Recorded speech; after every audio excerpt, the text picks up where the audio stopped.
Yeah, brother, you bring up a very interesting subject. I mean, look, my boy David Kim fought for his first pro debut this weekend, and he lost. And thankfully, he's talking about, look, people lose their pro debuts. Jake Della Magdalena lost his first two fights, right? Like that's not a big deal. Like I'm gonna learn now, and that is the attitude you need to have.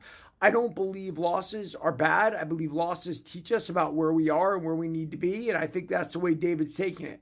My boy Darian Orvin, same thing. He was a I don't know, 8-2 amateur or something champion and lost his last fight in the unification for amateur titles. And I said, are you going pro? And at first he's like, no, I don't want to. Now he's going pro. And you look, we lose, guys. We win or we learn, right? That's the old the adage. There was a boxer named Freddie Pendleton. And Freddie had a record of like, I don't know, 25-20, right? But Freddie had no amateur career. Freddie learned on the job, right? And got better and better and better and better. And finally, Freddie started killing people, right? And became a world champion, even fought Pernell Whitaker. But Freddie was a world class boxer, but it took him a while to learn.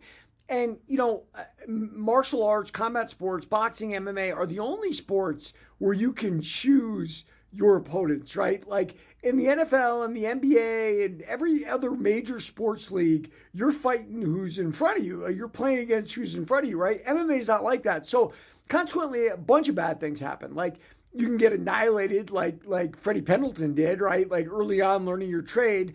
And then you can also get protected. And both have advantages and disadvantages, right? Like Julio Cesar Chavez Jr. is a great example of a guy who was totally protected his whole career. And then he got gifted a title that he won, and then he almost knocked out the lineal middleweight champion of the world. In that case, protection was good for him. Freddie Pendleton or Burt Cooper, guys with almost even records, but were as good as it can be. Their losses didn't hurt them necessarily. I guess they did on some level, but Freddie became a world champion, and Burt won some minor title or whatnot.